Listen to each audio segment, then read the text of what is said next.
Calling to order the May 21st, 2026 Planning Commission meeting. Let's start with a roll call. JD. Here. Chase. Here. Steve. Here. Pat. Here. Donna. Here. And you're a little faint. And Brad. I'm here. Okay. We're all here. Huh? All right. No, do not touch that. Okay. We'll just talk louder. I'll turn it up. Yeah. So, Fridge door is still open. Yeah.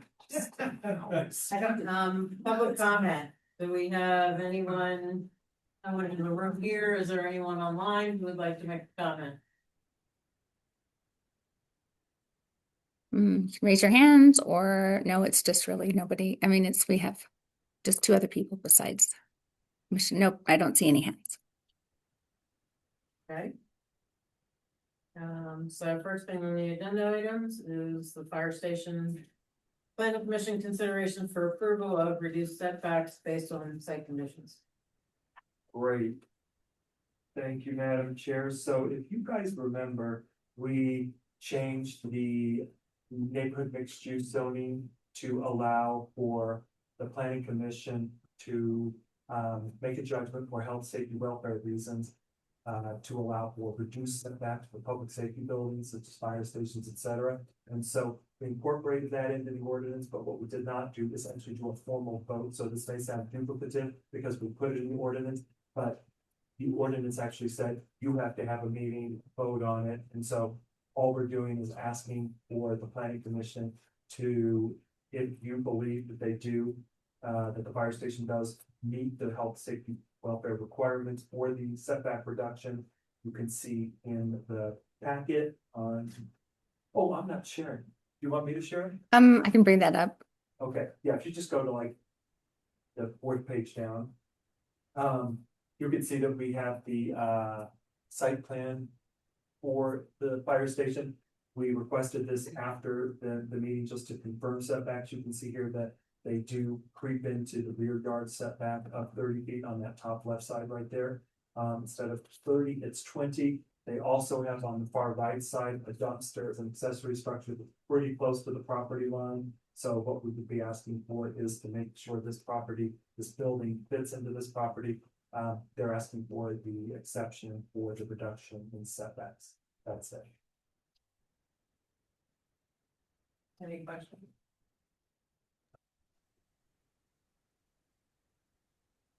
Don't, and this is not a public hearing, so you guys do need to vote on it, but it's not a public hearing, unless you want to open it to the public, you certainly can. Okay. Are there any questions from anyone online? Would someone like to make a motion? Make a motion that we approve the recommendation for the fire station and setbacks as described. Something. I'll second. Oh, did somebody already second? Yeah, Yep. we got it. It's hard to hear. You guys are faint. Yeah. We go. Talk louder. Let's do a vote. You, Yes. Chase, Yes. Steve, Yeah. Yes. Donna, Yes. Pat, Yes. Brad, Yes. and I'm a yes. Great. Unanimous. And you guys have probably all seen it, but it's the fire station, the site work is well underway. Yeah. Will you speak up, Thomas? I'm so sorry. The fire Yes, station please. is well underway. That's wonderful. Yes. I did see them digging already. Yep. They have unearthed a lot of large boulders and rock. It's a hard day. Really, it's a lot of over. I bet. Okay, so next on the agenda is the general plan update and the community survey results. Sure, so we are joined by our consultants for the general plan, Jake and John. I think they're both online on Zoom. And so I thought what we could do is kind of walk through the community survey, give you guys a quick synopsis of what we think we heard, gather your input.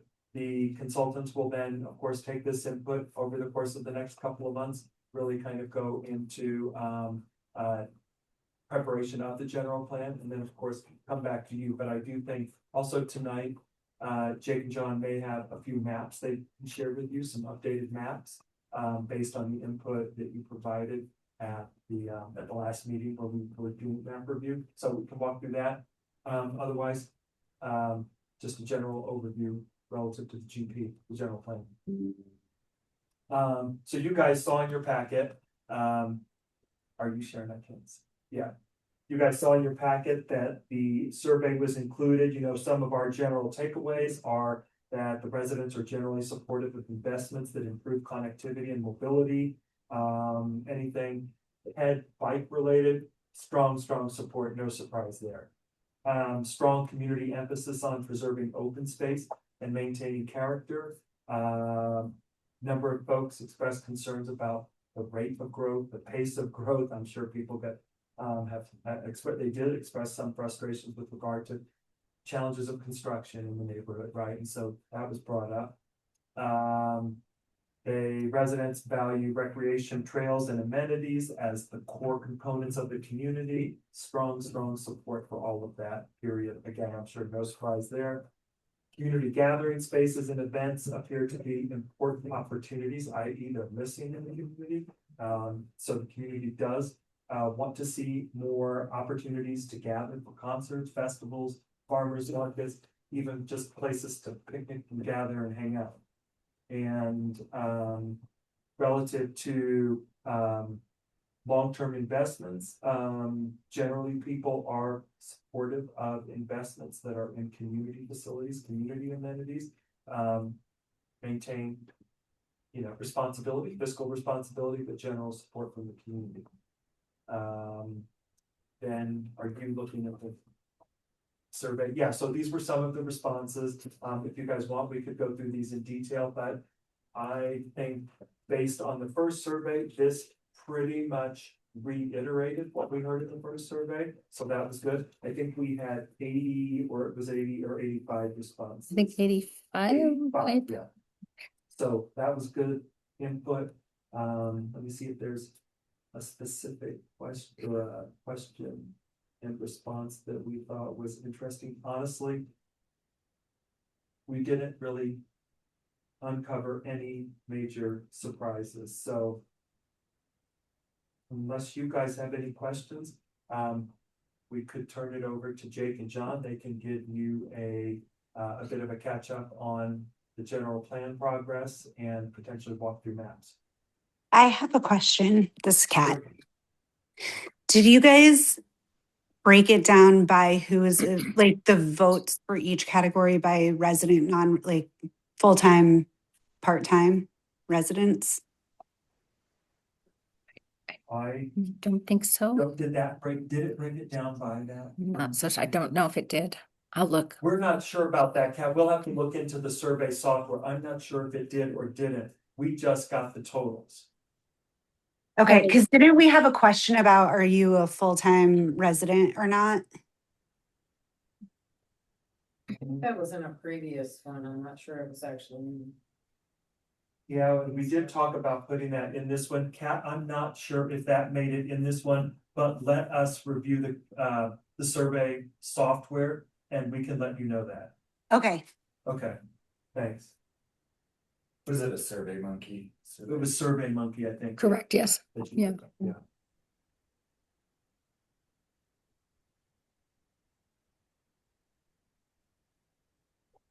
Any other questions on that? Again, it's probably. It was 85 people responded out of how many were submissions were sent out to the community? So it was just sent out by way of community newsletter, by way of emails, and so there were a couple of blasts sent out. And a Facebook post or two on the community pages. So it was a general release. We don't know the exact number, but okay, thank you. Yeah. And how many did we have the first time?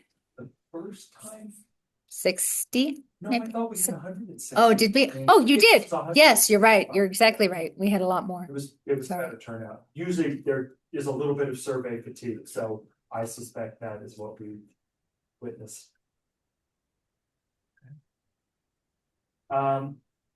Jake, John, are you guys on?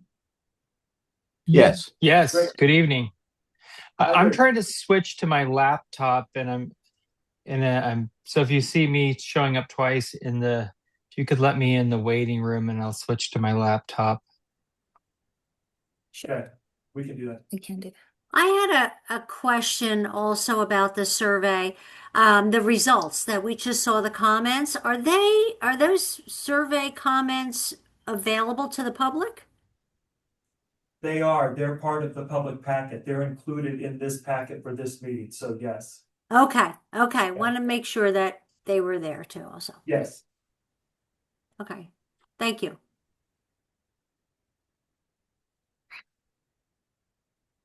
Yeah, it is worth noting, a number of folks in the comments, there were a fair amount of discussion points relative to traffic. Which, again, for you all was no surprise, but, just worth noting there, it's worth reading, taking some of these into, account as we pursue the general plan and other policies as well. Yeah. He should have the ability to present his. Jake, did your, laptop make it into Zoom? You're just nuts.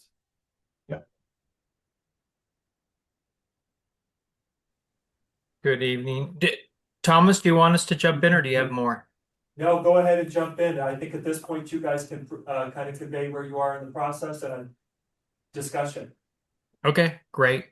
John, I'm going to pull up. We have a draft vision statement and some guiding principles. I'd like to kind of walk through those first. I'll pull them up, John, and then if you want to maybe read the vision statement and some of those guiding principles.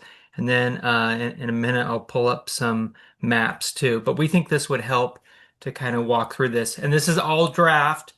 And so you'll be able to tell us what you think and where we're missing, where we missed the mark. So yeah, let me get that going. If I can do a screen share.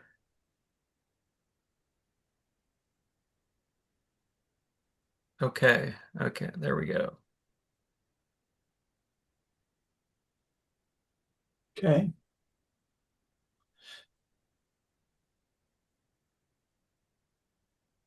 Can everybody see that okay?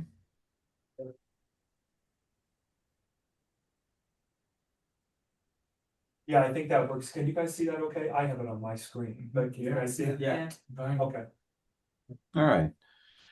So as part of this planning process and based on the survey results and the input we had at all the open houses, we've consolidated that into a vision statement, which is kind of like we want to be, what do we want to be when we grow up, sort of a thing. But it's also, what do we want to continue that we're doing well? And then a series of vision principles, which are essentially the larger general plan issues that we think need to be addressed. This is, again, in a draft format. We certainly have plenty of wordsmithing to do as we're going along, but let's just try this. So thinking about a vision statement, Thomas helped us with a pretty interesting, I think, general theme, which is connecting neighborhoods. Okay. You all know that you've been created through a series of master development agreements. And the idea of this plan is really to how to connect those different neighborhoods together. And you'll see that repeated as we go through some of the principles. But I think it's a catchy phrase, okay?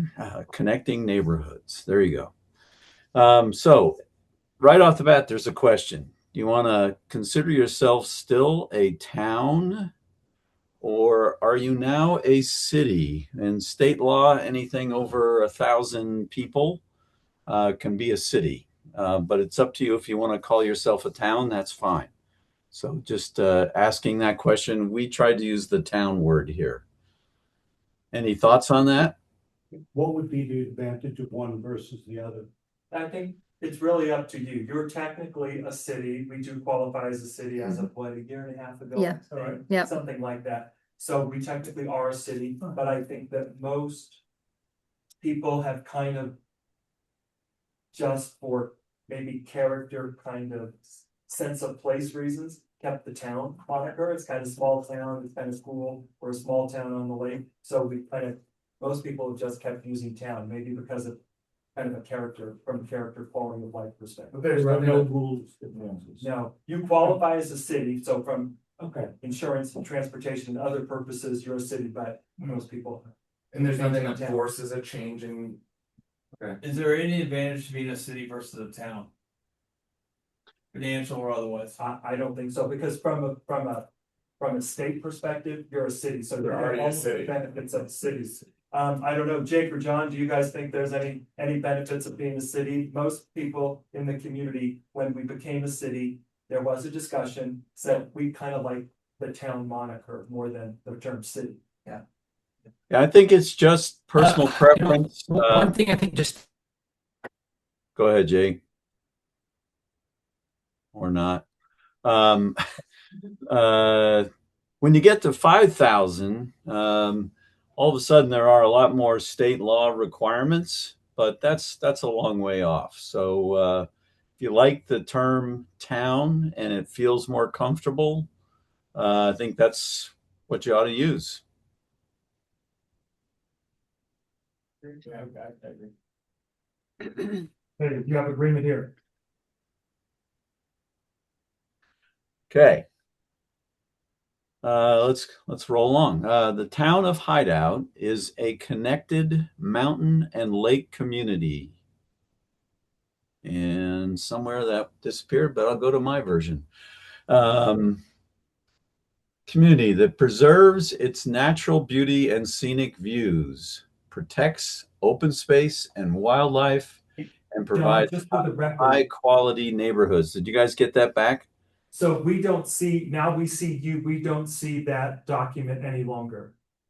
You And may I want don't see Jake either. Hey, let me share this if I can figure that out here. Yep. What was Jake sharing? He was, yep. Okay, And it may just be easier for me to do that. That should be it. Does that show up again? Yep. Yes. Okay. Yeah. It's probably easier for me to scroll through it anyway. He looked like he was having some kind of internet issue. We never have those problems, do we? Don, is it possible for you to zoom in a little bit on that? Oh yeah. Only if I can find the You plus just sign. grab that Bottom right. the bottom bar. Bottom right. on Bottom right. Push Bottom it to right. the right. Okay. Oh, I see. Yeah. Okay. Whoa, that's a lot. Let me go a little bit less. How's that? Good. Good. Okay. Okay. I tried to get through that first sentence. Let's see. I think it kind of went away there at about natural beauty, scenic views, protects open space and wildlife, and provides high quality neighborhoods, trails, and gathering places. So again, trying to characterize what we want to be. Just a second here. It sounds like Jake's sending me a note, which is, looks like I have to log off and log back on. Okay. Anyway, we'll just go with this stuff here. As the community grows, Hideout will emphasize thoughtful development, safe transportation choices, water-wise stewardship, and a sense of place that balances recreation and long-term sustainability. The town will remain a scenic and livable community where residents can enjoy access to the Jordanelle, outdoor recreation, neighborhoods. I crossed out the and because we don't need two of them. small town amenities, and where meaningful community connections are promoted while maintaining the views, environment, and quality of life that make Hideout unique. So, Really sentence. excuse me, can't quite hear, sorry. It's a really long sentence. I don't know if there's a way to break that up into two. I do think there's some wordsmithing we need to do. How's that? And we can shorten that up. We may even shorten up the whole paragraph. A little bit of it seems a hair redundant to me, so maybe we'll work on this, but we'd appreciate any comments you all want to send in. Oh, thank you. I think it actually captures pretty much everything I've ever heard about this place from from people, and the detail in it is like emphasizing that. So I'm not saying we couldn't wordsmith it, we certainly could, but I kind of feel like it does capture, I think, what I've heard for most people around here. Okay. And again, I should have a big watermark draft on this. Please take a look at this as you get it and give us some comments back. That would be terrific. So let's go on. So a lot of times where we work on general plans, we try and set that up so that the really bigger issues become the chapters in the general plan. And here we've got, I think, seven items that we think will be generally the chapters that are in there. First one is land use. And here you're just going to get the principles, kind of the goals for the land use. Eventually we will tell you and suggest to you ways to achieve each of these things. Okay. So it's not just a policy document. It is a document that has strategies for you to potentially implement. Okay. Okay. So preserve Hideout's mountain and lake character by protecting scenic views, open space, and wildlife corridors while encouraging environmentally sensitive development patterns. You got a lot of slopes there, a lot of wildlife corridors. Those all influence how development occurs. So, and you've already addressed a lot of that in your ordinances, and you do that through your master development agreements too. But that is important as a principle here. Encourage neighborhood scale mixed use and commercial centers that provide needed services, dining, gathering places, and daily conveniences without creating over urbanization or resort style sprawl. Think about that one for a minute. Obviously when we get to the maps, which you've seen once, but the more refined versions are here tonight. We have tried to encourage the neighborhood scale centers in addition to the town center to the north there.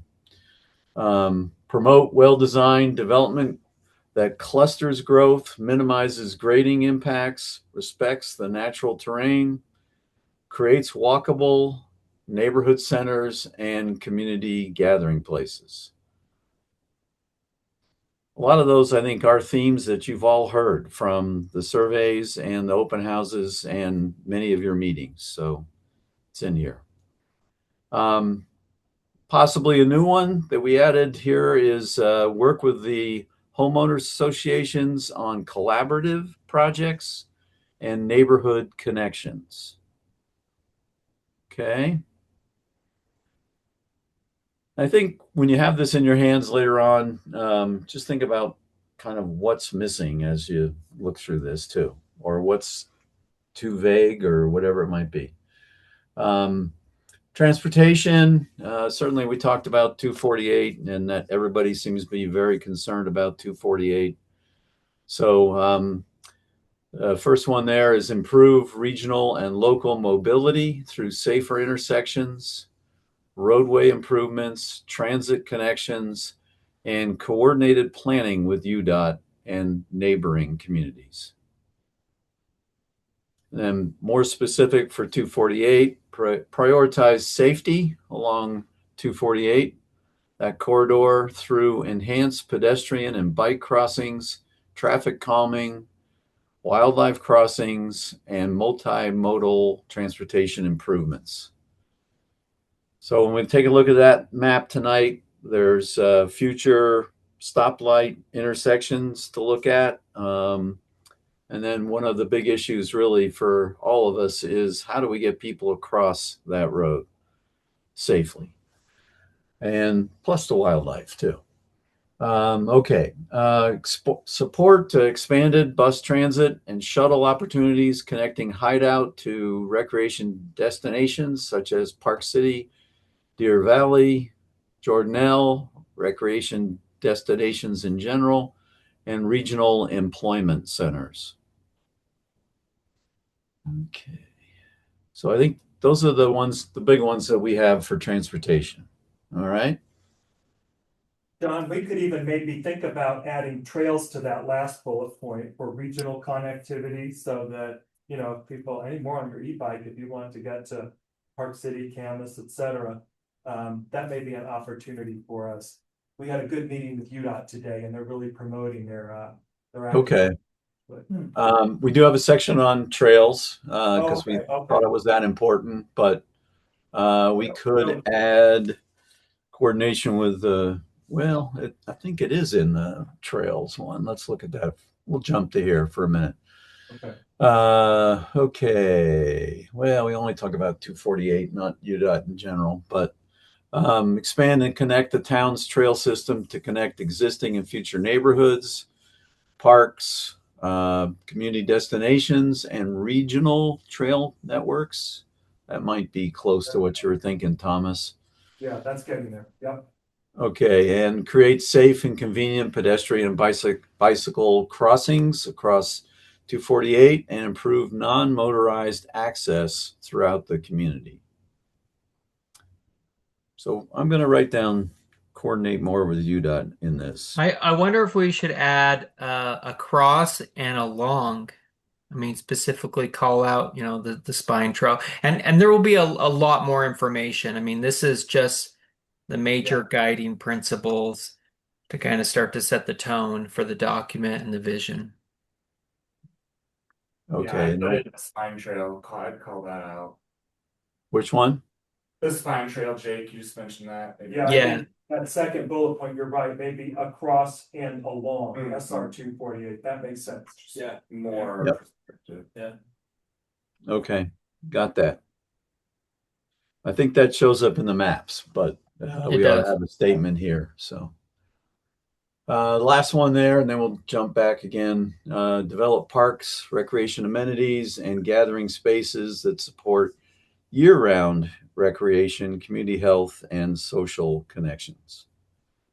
So, and in this section in the general plan will actually have that trails and parks map too.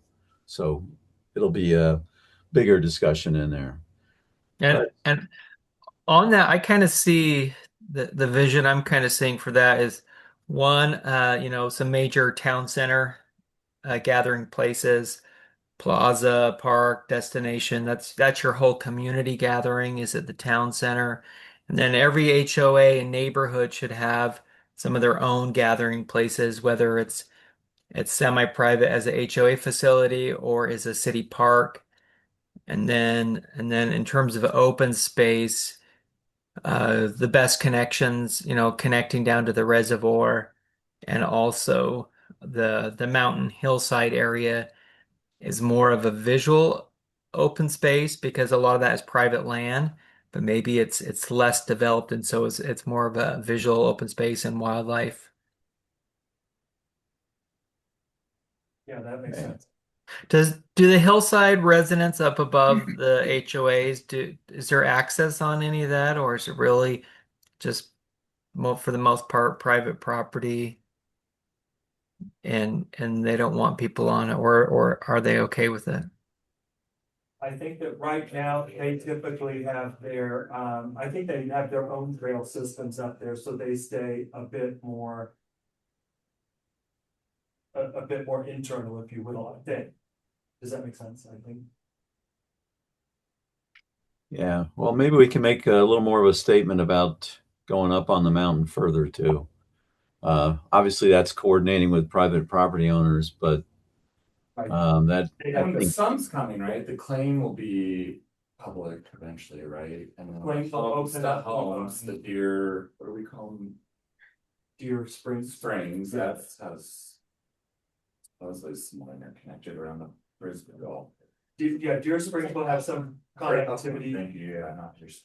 What is it? Elkhorn, the wrong spring. so. Okay. Yeah. Elkhorn Springs. Story behind that name.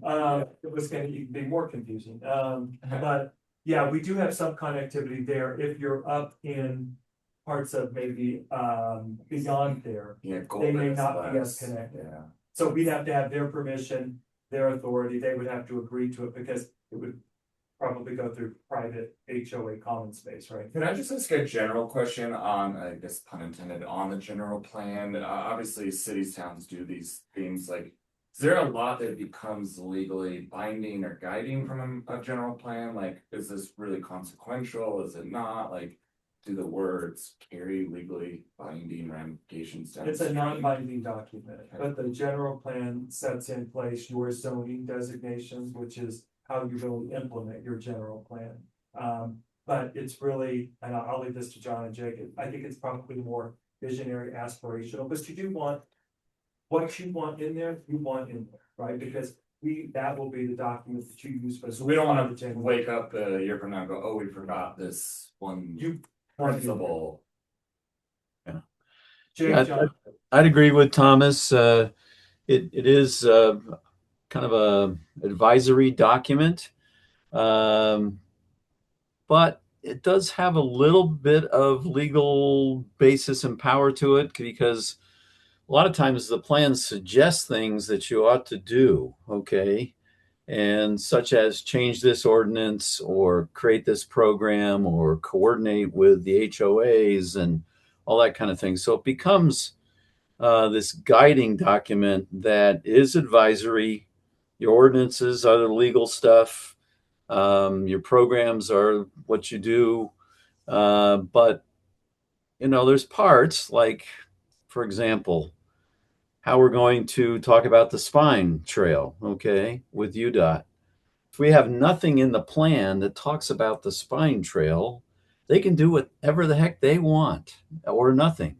And, if there's other trails that we're trying to go after grants, they've got to be in our general plan. So it provides guidance and advisory kind of information and suggestions, but in some cases, it becomes really important, such as working with UDOT. What's a consequence or example if it's not in the document? Well, Ordinances are not in the document. Details are not in the document. What we found with this being such a broad focus, but also a very big lift and heavy effort into a general plan, rarely do you miss the big items. It's the little items you might miss, but that's where they show up in your capital improvements plans, a specific trail plan that comes maybe later, or ordinances. And one other thing along John's comments, how the general plan is advisory but carries a lot of water or weight, however you want to look at it, significance. If someone comes in for a rezone and your general plan supports that rezone, then as a planning commission, you ought to really consider it, maybe promote it, or may not promote it, but maybe vote in favor of it. If someone comes in for a rezone and it's not in line with the general plan, then that's easy to say, well, you know what's not in the general plan, we don't necessarily want it. If it is something you want that's not in the general plan, then it's a good idea to make a update to the general plan at the same time. But that's where, and then also you want to start to get so your ordinances and policies match your general plan, which you do after the general plan adoption. thanks, that's helpful. Okay. And it is your role as the planning commission to recommend a general plan to the council. So, and that is in state law, which makes it important. It's an important document to help them too.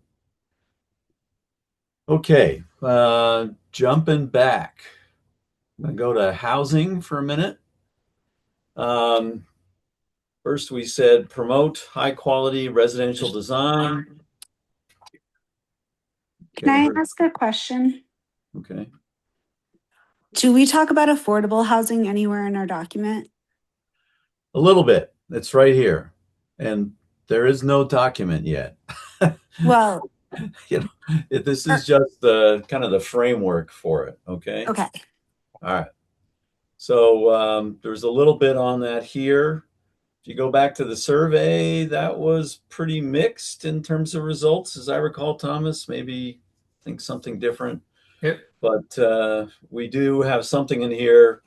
I'll just hit that one first, which is the third one there. In limited and key locations, consider workforce housing opportunities. Now, what are workforce housing opportunities? Those are for teachers, firemen, policemen, your garbage pickup guys, all kinds of folks that have an average income or even below average income and need some housing so they don't have to drive from Evanston to work here. Those kinds of things. So, That's not affordable housing, though. That's uh, workforce housing, which is very different and comes with an entirely different set of developer incentives. So, so if we want developers to actually come to our town and build affordable housing, they have to qualify for tax credits.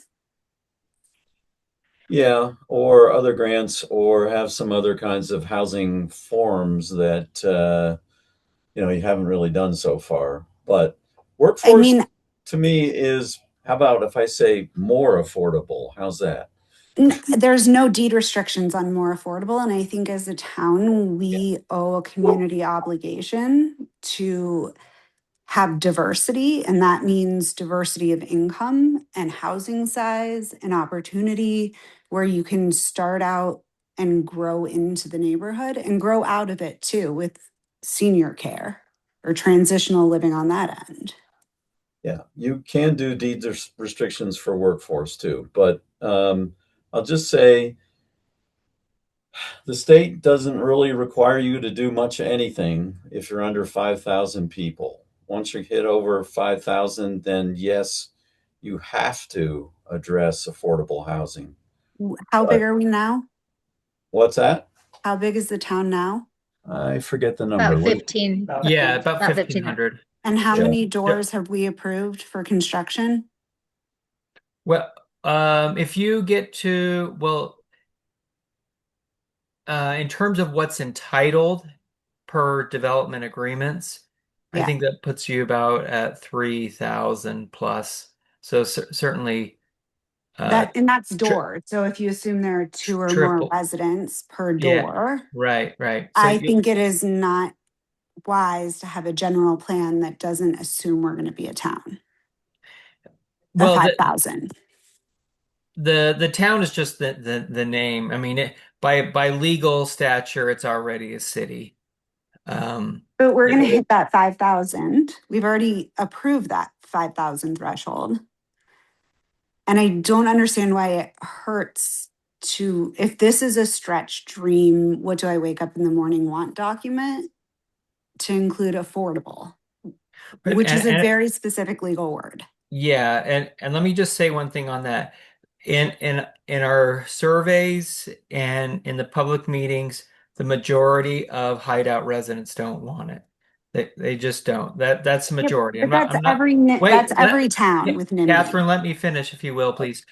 I'm just saying that that's what the majority of the residents have said.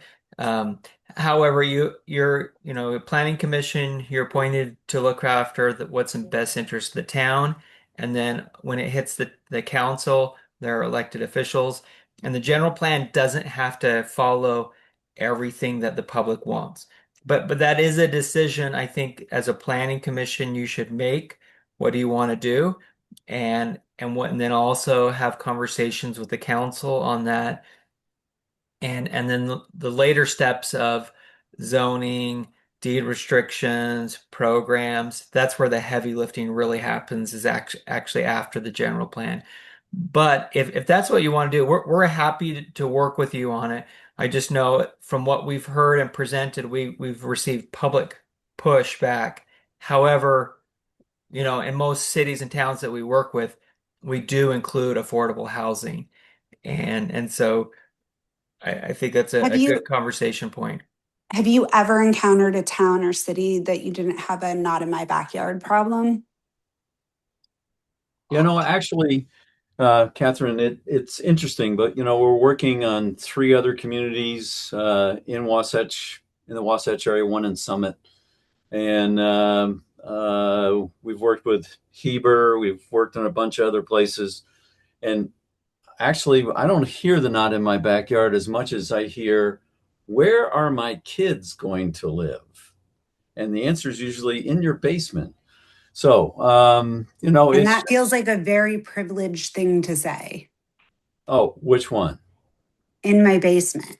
Well, but that's the reality, unless you actually have affordable housing programs in some manner, smaller lots, different housing types that don't cost as much, all those kinds of things, the deed restrictions, ownership stuff, all of that.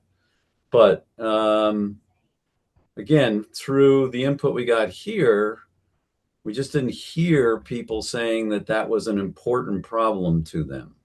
So just a little different. We can add it though. It's I'd like to fine if say you a want couple us to add things it. about this. Can you speak One, up, I Rachel? think that we had talked about that, I think, I try to. as the planning commission, I think we actually kind of need to maybe have a more fleshed out discussion about affordable housing, and we said that we were gonna do that. I think we should probably get that on our agenda and actually discuss it, and maybe we should discuss it before this document is finalized. Yeah.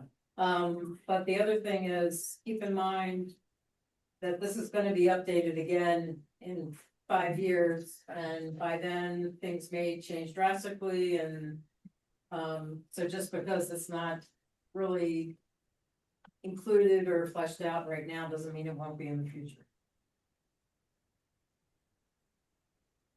Yeah. But I'll just say that again. We're glad to put that in there. Uh, as Jake said, we're doing that everywhere else, basically, but it just didn't come across as a big issue here. And again, you're not required by state law to do that yet. And I agree with Catherine, you will be one of these days. And I'm happy, Rachel, to help facilitate that discussion about affordable workforce, what the different options are, what they mean for developers, how they're financed, what it means for the city, whenever the planning commission wants. Kind of feeling like maybe we should have a meeting with town council and have us all discuss it so that we're all educated on the same thing. Yeah. Maybe do like a work session for housing. Yeah. I think that's probably a good idea, and I also think that, maybe we could tie that into a little bit of an educational component, because as you know, Corbin, the town attorney, kind of wants to start up this Hideout University, right? So throw out a topic, bring everybody together and kind of have a bit of an update. Maybe that's an opportunity to just to learn about it and then discuss it at a work session. We could do that. Okay, can we do that before the general plan is finalized so that we can have more insight into how to I'll reach out to Corbin. Could we get some reading material before that? Yeah, we'll discuss the letter, yeah. I know that Kat has done a lot of work in affordable housing. I have done a lot of work in affordable workforce housing. I bet between the two of us and Corbin, we can get you some pretty good materials. I think it would just be important to what really are the options, because I think it's one thing to just put words on a document, affordable housing, but really, what would that mean for such a high-end, ultra luxury kind of privileged community of how do we actually rubber meet the road? What would that look like? Who's gonna come build that? What tax credits? Do we even have money to put towards programs like that? Because I think there's merit, but I wouldn't just put words on a piece of paper without fleshing it out. Another thing is, do we already have some affordable housing in Silver Meadows? Let's plan. Silver Meadows has some affordable And Deer, workforce housing too, and Cap will note that some of the numbers, the percentages for AMIs are not exactly correct. Those would have to be cleaned up in the AMGA. We do have some affordable housing in Deer Mountain affordable. Right. We have some there. There are a couple of other locations where we might get a few as part of development agreements with developers. But yeah, those are probably Deer Mountain, and then what's proposed for the annexation area would be our biggest Right, inventory. inventory of affordable or workforce, yeah. Okay. Where it takes a long time and heavy lifting is not easy. I think getting it in the general plan and starting this process is now. I would say get it in this general plan instead of just waiting for the next update. It just takes quite a bit of time and effort to get some results, and especially where the cost of land is so high. So when you have that conversation, if you're going to do that, Jake and I have participated in quite a few conference sessions around the state where we've been exposed to what other communities are doing, and we could probably give you some kind of a rundown of some options that are happening out there. As a matter of fact, the fall conference for the American Planning Association will have at least one session on innovative housing that's happening around the state. So just tossing that in. That's great, yeah, thanks. Okay. I'm feeling like we're going to add something on affordable housing. Okay. Glad to do that. And honestly, it'd be the only plan where we really didn't ever do that. So it's a good thing.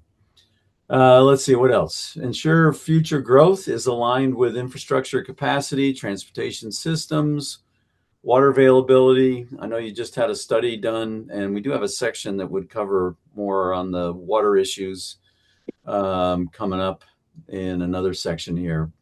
But public service needs too. I think I mentioned the high quality residential design, mixture of housing types, and that fit into the mountain setting and help to preserve the property values and community identity. So we'll come back to you with something for affordable housing. And again, when you see the plan, there's going to be strategies on how to do that. Not like you have to do it this way, but here's some ways to do that out there. Okay. Okay. Water conservation, big issue everywhere, especially this year. Water-wise landscaping, efficient irrigation systems, and development practices that reduce long-term water demand. A lot of communities have adopted this low impact development philosophy where the water from your property stays on your property as much as you can. And I think that's part of that conversation. Plan for future growth in coordination with long-term water supply. You've done this study. One of our team is taking a look at that, and we'll include some kind of a summary, high-level discussion of that in the plan. Some communities are really struggling with how much water they need and how much they've got. So you all are ahead of the game by actually doing that water study. So let's see. Encourage land use and open space preservation practices to protect the watershed, the water quality, and Jordan Reservoir also. Okay. Environment, we got wildlife habitat all around you. We have migration corridors. We have steep hillsides, natural open space, and a lot of that helps define the community. So we're trying to make sure that that gets preserved into the future. Minimize environmental impacts from grading, erosion, development disturbance through responsible planning and design standards. Usually, and I haven't looked at your ordinances yet, usually there's some sort of what's called a sensitive lands ordinance, which gets at all the steep hillside issues. Thomas, you probably got one of those, but nevertheless, that'd be useful to make sure we're reinforcing that. Dark skies becoming a little bit more of a Utah issue, essentially saying we're sending our light downward instead of everywhere and anywhere. Trying to see the view sheds, the natural landscape that contribute to the identity and quality of life. Wildfire risk. I don't know if you've jumped into that yet, but within a couple of years, I think all the communities that have any kind of wildfire adjacent risk areas are going to have some kind of a ordinance to address that. Jake and I were in a seminar a month ago, and I learned at least one thing I had never really thought about before, that embers from a forest fire can travel 2 to 4 miles. So within areas close to forests, we need to think seriously about how we do our landscaping. Love that bush right up next to the house that starts to burn and then burns the house down, and having fire resistant materials on the homes also. It's just not something that we've done in the past. And, here and there, yes, but not consistently. And, LA is burning again. So I just kind of go, yeah, that seems like something we ought to be doing. And even sagebrush open spaces can cause that problem too. So here we go. Sorry, I couldn't hear you.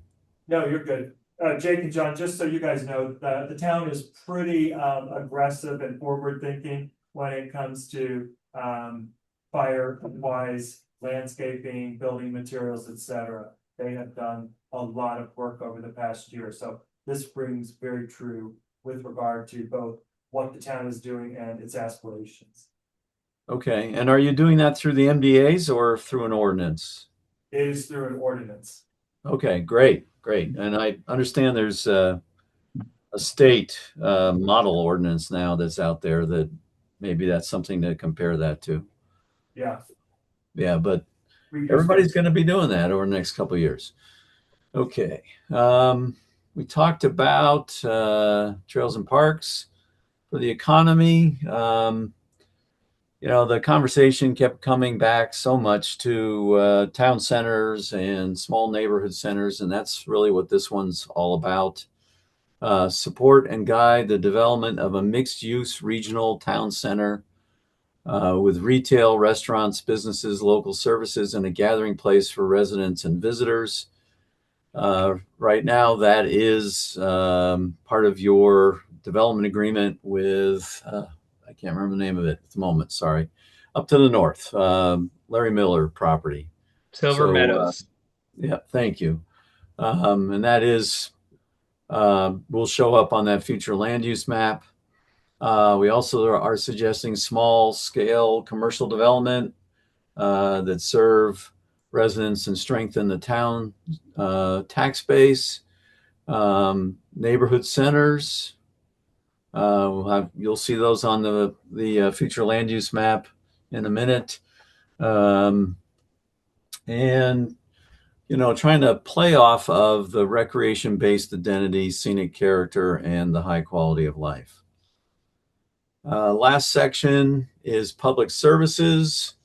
Again, I think you're ahead of the game with the water study, but all of that is in there. Fire protection, making sure utilities are in good shape, all of that together. Emergency preparedness.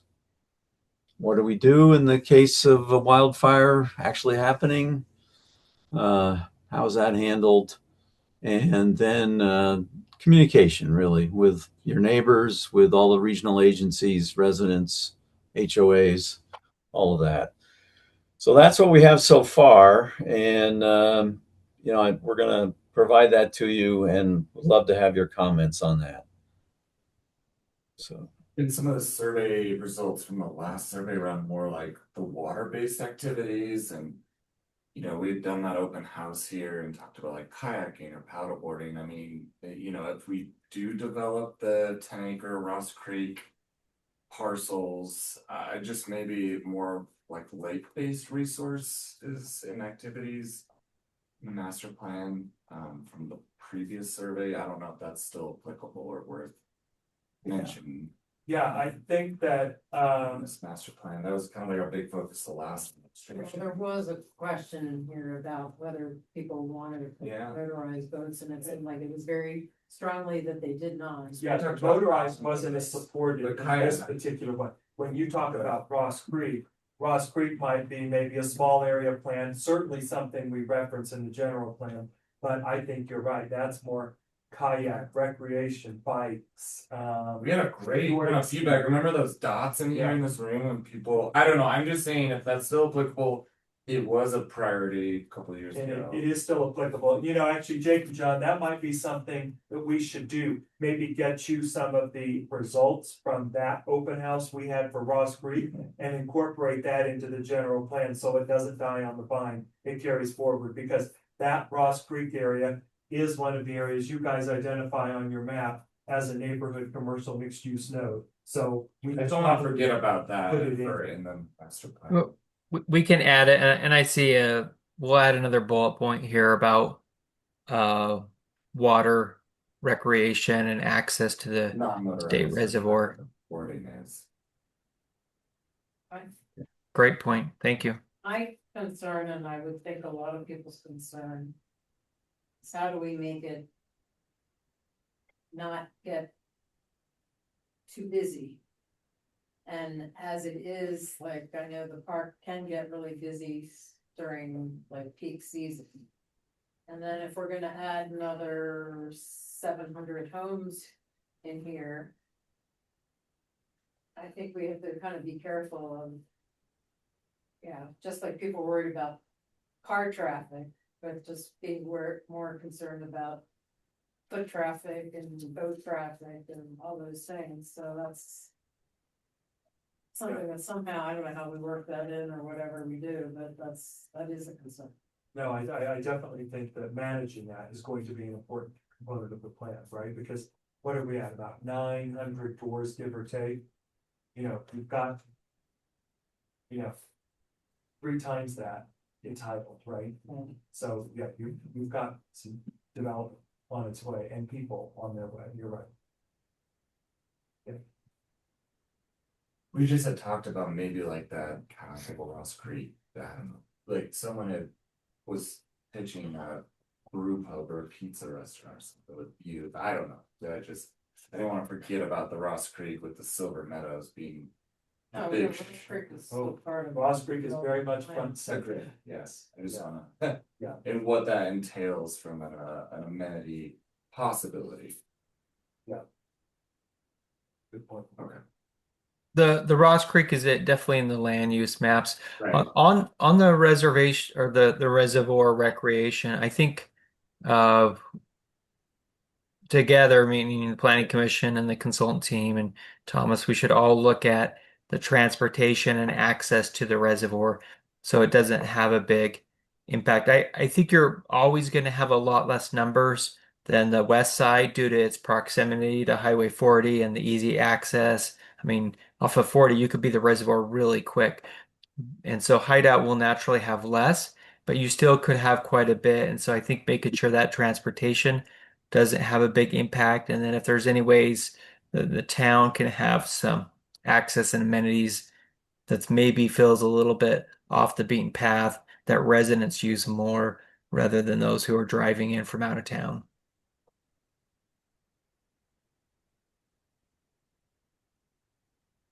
Should we transition into the maps? Is this a good time? Perfect, yeah. Okay, I'll go ahead. I'm going to do a screen share here. Thank you. Okay, so I want to start out actually with the annexation map, just as a reminder. So this is the proposed annexation boundary. What we've removed is anything that is in Park City has been removed. Your current annexation boundary does have some of now Park City proper in it, so we've removed that. And then also we've added here on the west side of Jordanelle. It doesn't mean it's coming into the town, but it does give the town the option to look at what is happening with the Jordanelle on the west side of the lake. And if those landowners choose to come into Hideout, then it's possible. And the planning commission and the council start that study and that conversation. And then with the future land use, we look at the town boundary, and then we also look at what if these areas in your annexation boundary came into the town, what would they look like? And in black here is the town boundary. So see kind of the cherry stem there, then to the stem, and then coming down, and then the major part of the town.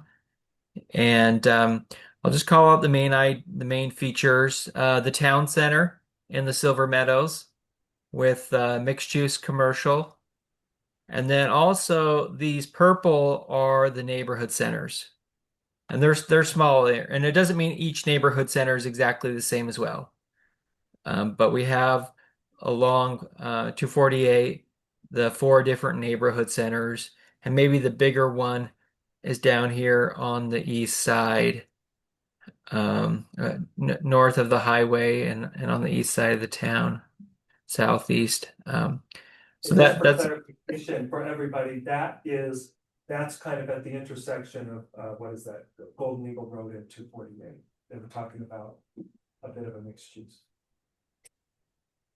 and in some cases these nodes could be a restaurant and a Jake, I'm couple. sorry to interrupt. Could you Sure. just zoom in a little, please? I'm sitting at the.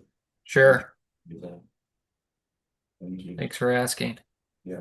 Okay, we'll go in here. These are the 4 different neighborhood centers. And in some cases, it might just be a restaurant and a couple offices. In other cases, it might be a little bit bigger, maybe in this area. And that'll be part of the planning is to identify the general plan should probably identify maybe a little bit of a vision for each of the neighborhood centers. And then your zoning will be the detail of what matters most. And then we also do have some neighborhood commercial, but it wasn't enough to identify it as a center. Is this Dave, do the I make a recommendation? Do you think we should maybe designate that one as a neighborhood center? Because that is Ross Creek. Yeah, I think we should. It's not that different than the other ones. I think That's we what should. Yeah. I'm gonna while we're here, I'm just gonna make a note on that. I'll just draw a circle around it. That'll tell me. Okay. And then we do have commercial up by the hotel and the hardware and all that commercial in the town, but also outside the town. So that's kind of your commercial backbone in terms of future land uses. The other major land use is the master plan community, which that's this kind of reddish color and MPC identified. And these are all the areas, whether it's an existing master plan community with the development community or HOA, or it's a entitled one, meaning they're approved but not yet built. You have a number of that, or it's designated as it by and large, everything, I'm going to zoom out, but we can zoom back in. By and large, everything that's in this MPC is in a development agreement area, an approved area, for the most part. And then we also have the Ben Lock down here. And we pulled it out on a little separate map just because it helps us zoom in a little bit. Otherwise, we're zoomed out a lot farther. And we can always we can add an additional map in the plan that shows just the current plan. That's no problem to have a separate map that just focuses on the current um, boundary, but we definitely want to include the annexation. So the master plan community, and then the MC is mountain um, conservation. And the idea behind mountain conservation is very, very large lots. So large that there really is no incentive to develop it. And by and large, the idea is also to match the county zoning in those areas. It doesn't mean that people don't have property rights and can't do certain things with their property that match the county zoning. But the idea is that if it at this point, if it were to annex into the town, it's a very large lot and you're not giving a big incentive to do it. And did I miss something? Are we proposing all these annexations? No, this is your existing annexation area minus the area they took out that Park City actually annexed. We've shared an annexation declaration area up there. They took it, so they're recommending remove that and then along, I think he's Along- asking a little more general, but well, the- and along 40, Yeah. they're actually recommending you just keep the line straight. To answer your question, this has been your annexation declaration area. You have to plan for the land uses in the area as best you can. It doesn't mean we're annexing. Yeah, decided at some point that we wanted to, what we could. I couldn't do it. Every city and town has one of these, and you cannot annex into the town or city if you're not in the annexation boundary already.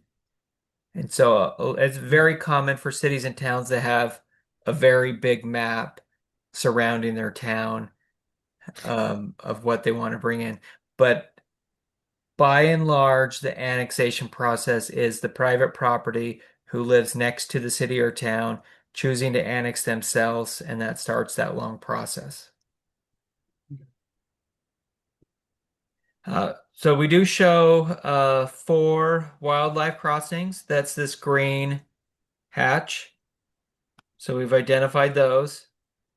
And then one up here by Ross Creek.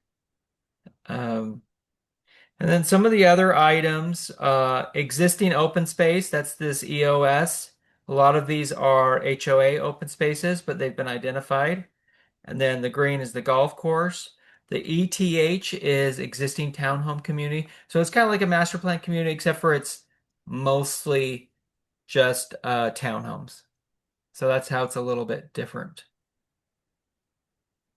And for the most part, those are the major land uses, the master plan communities, the townhomes, the mountain conservation, the open space, the golf courses, and the mixed use in the town center. And your future land use is composed of multiple zones. So in the master plan community, there may be multiple zones in that. Or the MC, there could be a couple different zones, or even in the existing townhome or the neighborhood center. So think of that way in terms of this is a little bit more broad, and within each of these future land uses is multiple zones. And also it could be where do you want to go next? Someone comes in for a rezone or they want to develop their property, you look at the general plan and you look at the zoning. And if the zoning doesn't match the general plan, but what the property owner is proposing to do is compatible with the general plan, then that gives you some reasons to work with that landowner in terms of making a zone change to that. So think of this as where do we want to go next? And that next could be 1 year or it could be 15 years. It doesn't mean if something says this is what we want in the general plan that it has to happen next year. It could be 5 or 10 or 15 years. Any questions on the future land use? You'll have a lot of time to study this, provide comments.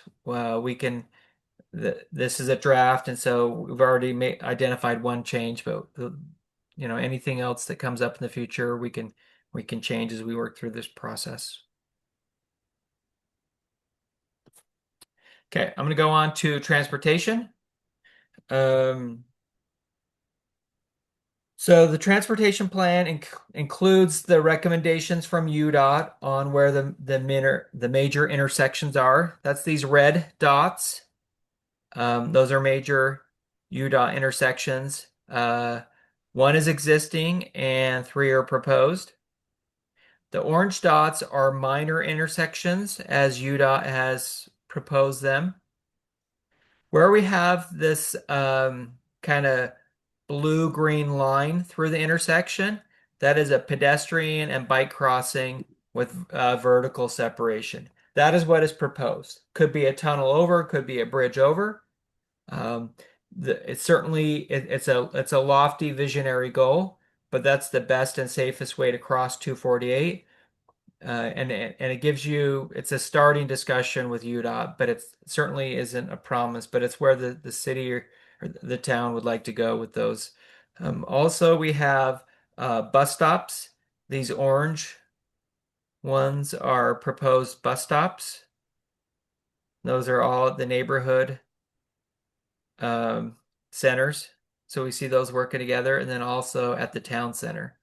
And then we do have the gondola, as is in the master plan community draft plan. And then the dark buses are the existing buses. So we have those shown, the existing bus stops. And then we do have the water taxi, which has been proposed through this process in there. We take that out. It's gonna be up for discussion. You guys are gonna get this to review. Okay. They asked about taking that out because in the survey, it was kind of 50-50, or maybe I forget the exact number, not as well received, but that's a discussion for planning. So, Yeah, absolutely. This is a draft map. And then in terms of roads, we have, of course, 248 being UDOT, and then we have Jordanelle Parkway as a collector road. And then all the other streets are local streets. And we have tried to identify where you need some proposed locals. So look at this map closely. If there's certain areas where you're thinking, man, we just need a street connection here, and it's not in a master plan community, it's not in a development agreement, bring those up. And some of these are, I think, in existing plans, and others are proposed. So please think about that and let us know if you think we're missing some locations where we need some street connections.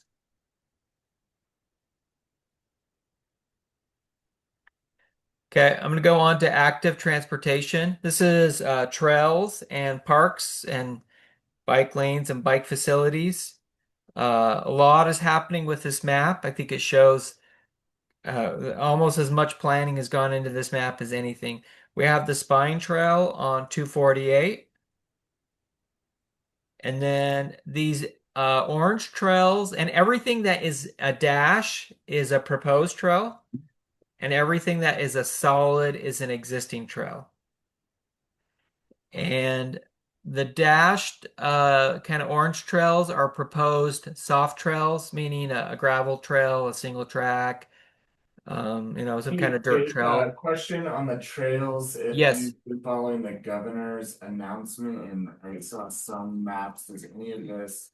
The governor statewide connected trails. The Utah Trail Network. Rail trails. The Utah Trail Network, yeah. Is this following any of that? Governor announced? This is, we met with UDOT today regarding the trail network, actually, so it's well timed. The spine trail is a part of That's their a part, system, okay. and so that is, they will look at smaller trails. Yeah, They'll yeah, try to yeah. connect Right. Cities and regions, Yeah. right? Uh-huh. And it is included on the UTN map. Okay. Yeah. You'll see it right here. See on the legend, it says Okay, UTN that's the Trail acronym. Network. Got it. Oh, yeah, you've got it labeled, good. Yeah, cool, thanks. So we have that one, and then also bike lanes, these blue ones. We have that coming through, kind of getting over towards I think by Toohey, connecting in, and then through the neighborhoods. And the thing about trails is think of them aspirational. Where do you want trails? Even if they're on private property, you can put it on the trail map It just would take cooperation, whether it's an easement or a purchase of a land or some kind of working together with that landowner to make it happen. But it is okay to put trails on private property and of course even on state or public property as well. Um, so the big focus is really through the neighborhoods and connecting, and then also the town center, a number of trails there, and this probably came from their plan. We probably just brought in their trails as proposed.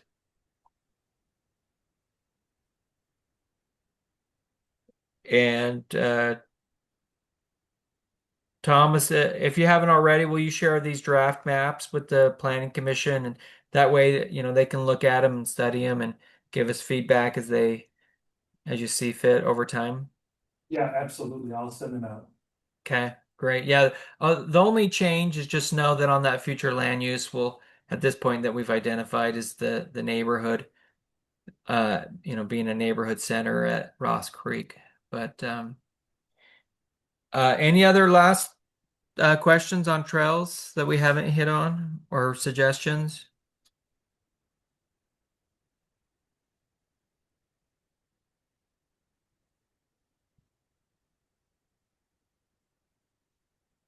We're good, actually. You guys will probably want to maybe, at one of our meetings, kind of just look at these up close, kind of get you all together, make sure that there's not something specific. I can help walk you through it just to make sure you understand exactly what's on there, or Jay can, but we have no. Great. And Just a quick question I on that bus stop, was that High Valley Transportation or UTA type, or that's just us proposing, the bus stop? Jake, did you have a High Valley or a more regional public line in mind for the? that is High Valley, and how it would work is the town of Hideout would propose the bus stop, and then it would take High Valley, working with you to get it. But when it's in your general plan and you're saying this is where we want it, then that really helps them plan for it, and it starts to show up on their map. And some of those transit stops may happen when development happens, when these neighborhood centers come in, then it could be included within that neighborhood center. So it's not you do your planning, they do their planning, but it helps kind of work together. And as development happens and the centers happen, then you're essentially facilitating. And having the centers along 248 is uh, really makes the bus stops easy. And I would encourage over the next few months, as we start to feed you a lot of information on the general plan, maybe you just keep it as an ongoing item on your planning commission, that certain topics you want to dive into and work out. For example, the affordable housing is one that's come up that the planning commission would have a deep dive on, and there may be other items too. You're saying, well, let's pull up this map or this concept and have a deep dive, and then kind of let us know what you're thinking. Okay, that's great. And that's kind of, I think, what we had talked about doing, is keeping the general plan, a discussion item. It could be a work session on our upcoming meetings. Meetings.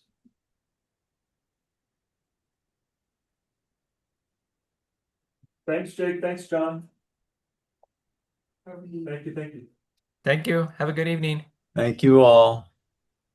Enjoy those trails and lake. Thanks. And views. Do we need any kind of target dates of when we expect to do specific things and get it? We're trying to complete it by the end of the year. Jake, they were asking about, are you guys still there? Yes.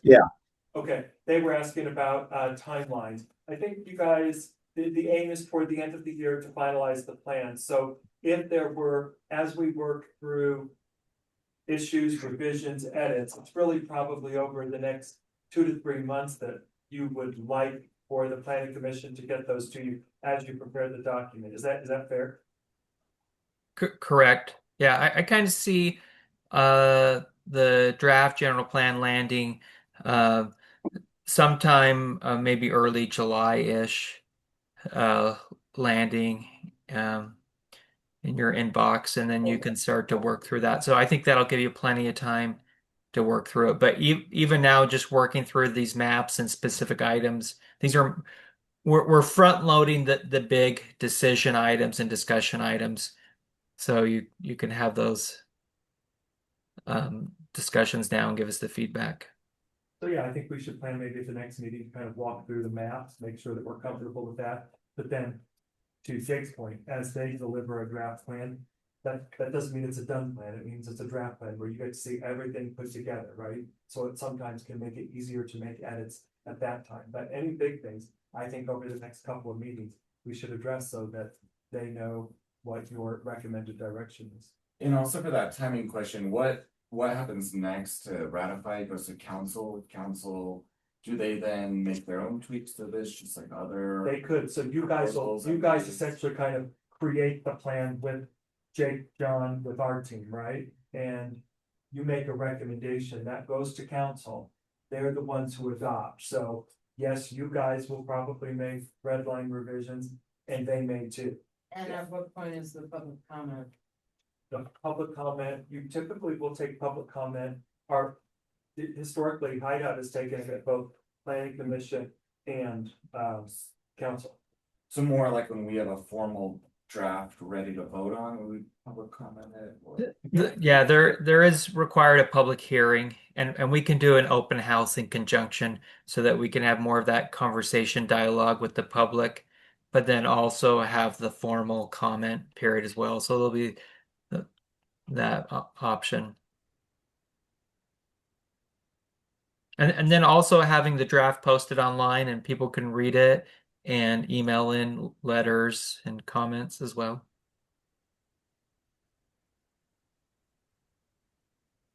Thank you. Great, thanks, guys. Thank you. Good night. All right, I guess we're talking about maybe changing the date for the June meeting.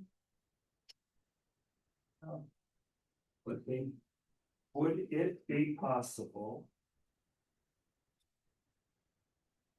Yes, we need to also check with three that are not here, so maybe you can. And so if we come up with a couple of dates, then we can, Maria and I can reach out as a group. Or do a doodle or something and say, these are the dates we set.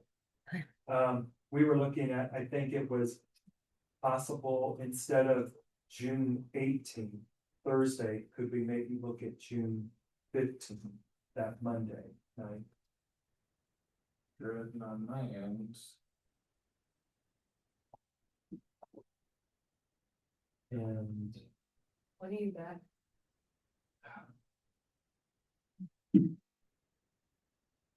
it's a couple of weeks where I'm kind of putting out that, so kind of the 15th to the 27th.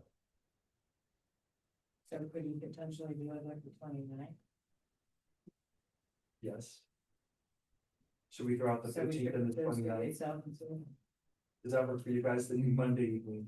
15 and 29. Okay with me. What time? 6 p.m. 6, yeah. Okay. Thank you, that's great. Well, so, Maria will throw out a doodle poll or I can do whatever that. it's easiest to.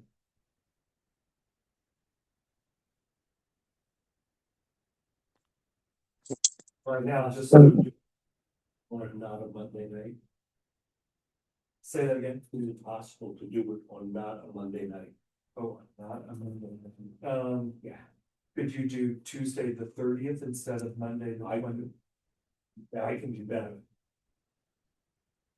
So maybe if we throw out Monday the 15th, but if more people are comfortable with the Tuesday, which I get, hopefully, let's land on Tuesday. Does Tuesday work for all of you, the Yeah. 30th? Yeah. That's great. Okay, I prefer to aim for that because I think it'd be better for us to aim later in the month anyway. Right now, we don't have any formal applications coming. It'll be one of our first meetings where we can actually roll up our sleeves, do some general plan types of things. So that might be very, very good. To buy ourselves some time. At the same time, we were talking about doing the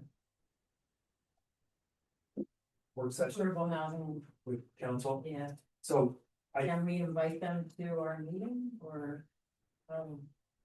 we could do it that way. We could schedule a work session for you and council. We have to work with Corbin, the town's attorney, of course. But we could aim for the 30th. And maybe do our housing amendment. Maybe that is a good opportunity to take advantage of, because again, right now, we don't have any applications, nothing on that agenda. No formal subdivisions, nothing. This is actually, yeah, that's nice. The ideal, yeah. Would we start any earlier than 6 p.m.? Usually they start at 5, Is but it a closed door session? no. It'd be okay. Oh. Yeah. Could you guys start at 5 then on Tuesday? I can. Anybody else? Could you do 5 o'clock on the 30th? Yeah. it's fine. Yeah, all of you. Well, look, I'm out of town, so I can do remote, yeah. This is Brad. I can do it. Great. Okay. I cannot, he's the one who's hung on the entire time. Did you take a nap? Was it 2 a.m. there? That's impressive. 2:30. Wow. Oh. I hope you don't have anything too critical going on tomorrow. He's not hungover. Yeah. Exactly. Maybe he's getting ready to go out. Maybe he's It's still daylight there right now. Pint of bitters and some scotch. Still be light.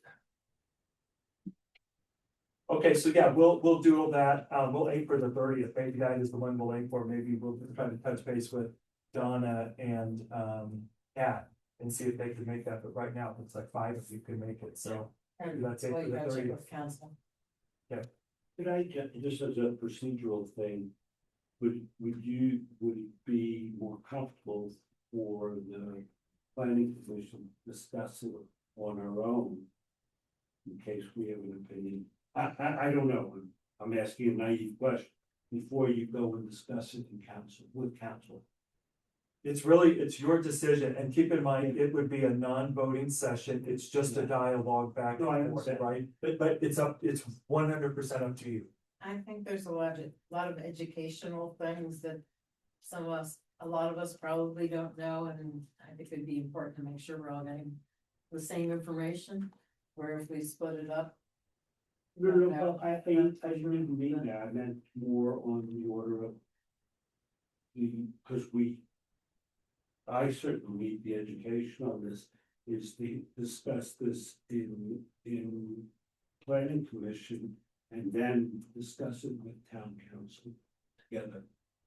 So that we have some better understanding. There's 2 ways to approach it. So if you guys wanted to do that, you can do that. We could push the work session with council later, it sounds like, right? But I think my recommendation would be, I think you guys are all probably starting at a very similar level, right? And so I would take advantage of the education. It's an introductory meeting. It's not the last meeting, it's the first. Okay, Yeah. fine. I think it'd be easier for you all to hear the educational component and then dialogue back and forth, find out where agreements are, disagreements, and then we come back and we hone in more detail later. I think. Do we have any, I think it said it before, but any content that you can send out or any? Ahead of time. Yeah. Yeah, just like, I don't even know what I don't know, Okay. to ask an appropriate question, if there's like a guideline, I mean, obviously I can go look at the state codes. But if Yeah, I there's- would- I don't know if there's a PDF or. We'll put together a simplistic packet. If you look at the state codes, you might get really confused, or looked you may before. fall asleep. Yeah, it's. Very simple. We'll keep it simple, Yeah. I promise. Sounds good. Yeah. Okay, this. Approval of. It's the February 19th planning commission meeting minutes. Yes. Can we take a minute to look at it? And if you need, yes, that's fine. It is online as well.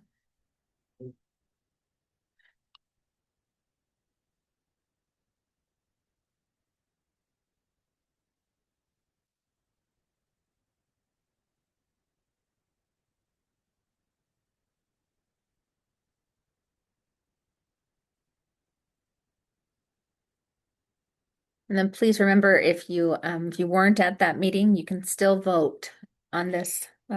If you defer to others who you think, understand that, and if you have any changes, just let me know.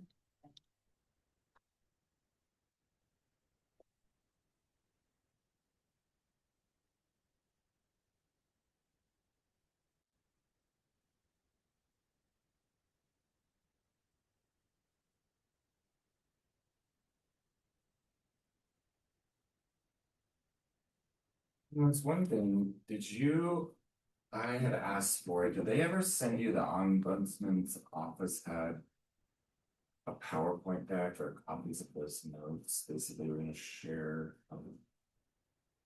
Let me check. Maybe I missed it. But, I Let's just thought you had some interesting. We'll get that to you. information. I'll ask him. If we Yeah. did get it, we'll send it out. If we forgot, we apologize. And if we didn't get it, we'll ask for it.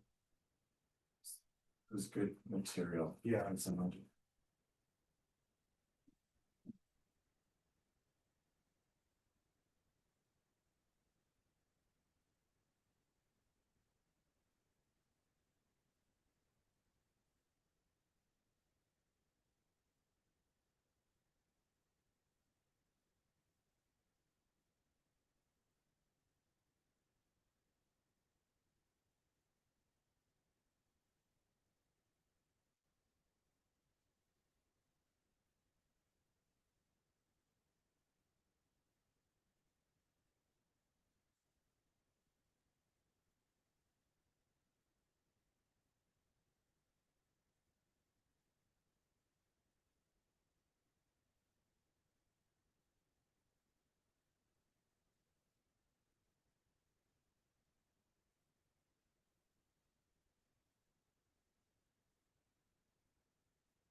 I do have a question, and you might know this. We have a person that spoke for the public hearing. His first name was Bill, and last name, I don't have that. Oh, WOOLF. Thank you. Thanks so much. Appreciate that. I'll update that.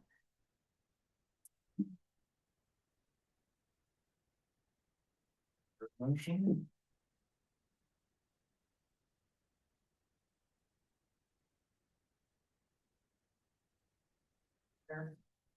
Make a motion to approve the minutes on February 19th. 2026. Second. Yes. Thanks. Yes. Yes. Steve. Brad still there? Yes, I'm here. I'm good. Don't we have to vote on each item separately? No, so you just vote on the minutes of the February 19 minutes, yes. Okay. But I'm guessing he's not seeing them. They're online. They're online. There. Yeah, I read them. Okay. Any comments or improve?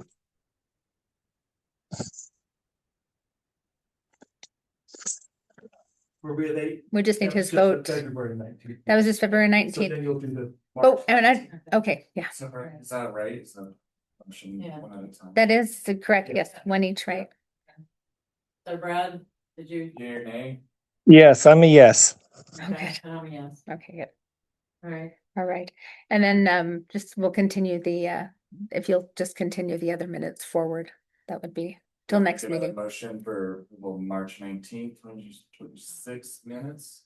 And you won't approve them. You'll just ask to, We you'll don't have- table that or forward that to a Oh, next I'm meeting. sorry. No, that's okay. I'm sorry. So they're gonna be moved to the next meeting. Correct.